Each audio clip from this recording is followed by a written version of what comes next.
여러분 안녕하십니까? KBS 아메리칸 뉴스입니다. 조 바이든 대통령이 미국 내 확산되는 총기 폭력을 규제하기 위한 두 번째 계획을 발표했습니다. 이른바 유령총을 단속하는 조치에 이어 이번에는 불법 총기 판매업자들을 겨냥했고 이를 위한 기동 타격대도 신설하기로 했습니다. 첫 소식 김경일 기자가 보도합니다. 조 바이든 대통령이 연방 주류, 담배, 화기, 폭발물 단속국 ATF에 신원조회를 거치지 않고 총기를 판매한 업자의 면허를 취소하라고 지시했습니다. 신원조회를 거치지 않고 총기를 판매하거나 기록 위조, 총기 추적 요청에 협조하지 않은 업자들은 모두 단속 대상입니다. 바이든 대통령은 신원조회를 철저히 하면 범죄자의 손에 총기가 줄어들 것이라고 강조했습니다. Background checks have thus far kept more than 3 million guns out of the hands of felons, convicted felons, fugitive, domestic abusers, and others prohibited from being able to purchase a gun. 불법 총기 판매업자 단속을 위한 기동 타격대도 신설됩니다. 앞으로 한 달 안에 법무부 산하 5개 팀이 대도시를 중심으로 불법 총기를 판매하는 업자들을 체포해 나섭니다. The strike forces will focus on addressing significant firearms trafficking corridors that fuel violence in New York, Chicago, Los Angeles, the San Francisco Bay Area, and Washington, D.C., as well as in cities and towns along the way. 앞서 지난 4월 유령총 단속 행정명령을 발표했던 바이든 대통령은 오늘 두 번째 추가 행정명령에 총기 폭력 대응과 공공안전을 위한 각 치안기관 단속 지원 방안도 포함시켰습니다. 3,500억 달러의 코로나 바이러스 구호기금을 사용해 경찰관 고용과 초과 근무 수당을 지급하고 지역사회 안전을 위해 비폭력 단체 지원을 늘려 총기 폭력에 대응하겠다고 밝혔습니다. 비영리 단체 총기폭력 아카이브 GBA는 올해 들어 어제까지 대규모 총격 사건은 297건 발생했다고 조사했습니다. 범죄학자들은 대도시 살인율이 지난해보다 30% 이상 증가했고 올 초에만 24% 늘었다고 분석했습니다. 백악관은 세인트루이스에서 발생한 살인사건 중 96%가 총기 관련 폭력에 의해 이뤄졌고 뉴욕시의 경우 지난해 3월부터 올해 3월까지 총기 사건이 77% 급증하는 등 전국적으로 올해 총기 사망률은 지난해보다 21% 증가했다고 밝혔습니다. 바이든 대통령의 오늘 총기 규제 발표는 학교가 개학을 앞두고 여름철 총기 폭력 사건이 증가하고 있어 이에 대응하기 위한 새로운 조치로 분석되고 있습니다. KBS 뉴스 김경일입니다. 오늘로써 도쿄올림픽 개막이 한 달 앞으로 다가왔는데 개최를 반대하는 목소리가 전 세계 곳곳에서 일어나고 있습니다. LA에서도 도쿄올림픽 반대 시위가 열렸는데요. 다운타운 리틀도쿄에서 열린 반대 시위 현장 이우수 기자가 취재했습니다. 경제협력개발기구 OECD 국가 중 최하위 백신 접종률을 기록하고 있는 일본. 누적 확진자 79만여 명, 사망자는 15,000여 명에 달합니다. 지난해 코로나 사태로 연기됐던 도쿄올림픽이 어느새 한 달여 앞으로 다가왔습니다. 문제는 확진자는 수그러들지 않고 있지만 백신 접종자는 20%대 미만을 유지하고 있다는 겁니다.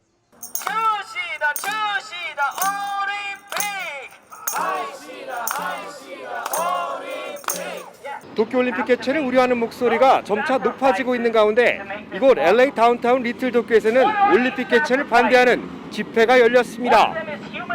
집회 참석자들은 안전이 보장되지 않는 한 올림픽 개최는 무책임한 처사라고 비판했습니다. It's absolutely dangerous for the Olympics. A large portion of the Japanese public does not want the games to go on. The Tokyo Olympics, they're horrible with the coronavirus, but they really should have been canceled or just not planned in the first place years ago.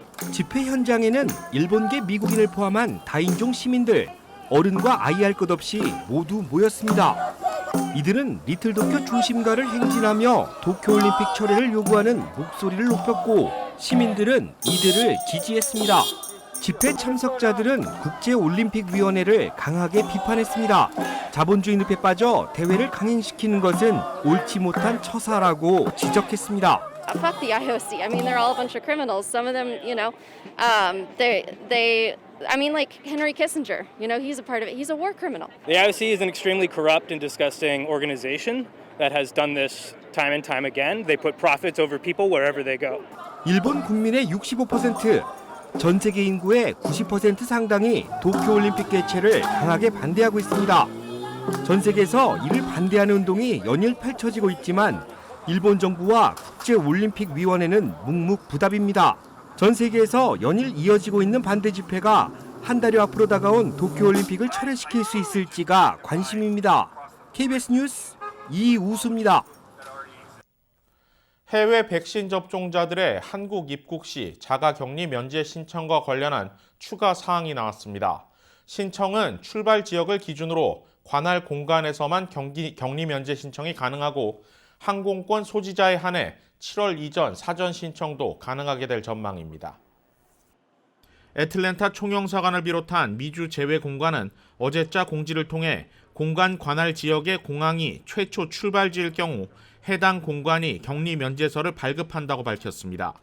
자녀 동반 격리 면제 대상은 5세 이하 아동에게만 적용되며 6세 이상 18세 미만 미접종자 자녀들의 격리 면제는 불가한 것으로 확인됐습니다.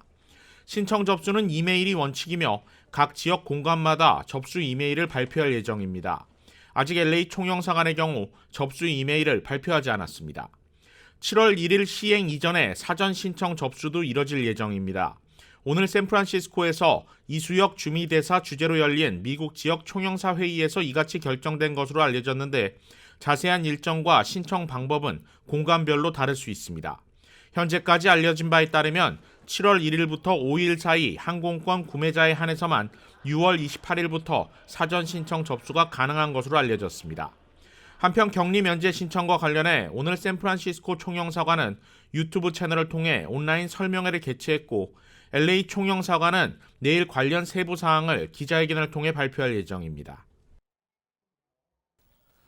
뉴욕주 예비선거 개표 결과 한인 시의원 후보 3명의 결선 진출이 유력한 상황입니다. 아시안 첫 뉴욕시장에 도전했던 앤드류 양 후보는 부재자 투표 개표 없이 일찌감치 승복을 선언했습니다. 제유사 뉴욕 KBTV의 보도입니다. 뉴욕권 방송 보도에 따르면 23일 오전 1차 투표 개표 결과 뉴욕시 오클랜드 가든, 베이사이드 힐즈 등을 포함하는 23선거구의 후보별 득표율은 린드 이 후보 31.3%, 자슨 카 후보 26.5% 등의 순으로 린드 이 후보가 선두를 달리고 있습니다. 뉴욕 한인 봉사센터 회장으로 일했던 린드 이 후보는 그레이스 맹 의원의 지지를 받았습니다. 26선거구에서도 줄리 원 후보 득표율 18.5%, 아밋 바거 후보 17.7% 등의 순으로 줄리 원 후보가 1위를 차지했습니다. 이 선거구에서는 뉴욕 한인회 정치력 신장 부회장을 맡고 있는 줄리 원 후보와 헌터 칼리지 조교수인 헤일리 김 후보 등 한인 후보 2명을 포함 8명의 후보가 대결했습니다. 헤일리 김 후보 지지율은 5%에 그쳤습니다. 롱아일랜드, 써니사이드, 에스토리 등을 포함하는 26선거구는 한인 유권자가 거의 없는 히스패닉계 밀집 지역이어서 줄리 원 후보의 선전이 돋보이고 있습니다. 그러나 퀸스 지역의 베이사이드, 리틀넥, 칼리지 포인트 등 19선거구의 리처드 이 후보는 득표율 30%로 2위에 머물고 있습니다. 이 선거구에서는 주 상원의원을 지낸 로코 정치 거물인 토니 아벨로 후보가 득표율 37.3%로 1위를 달리고 있습니다.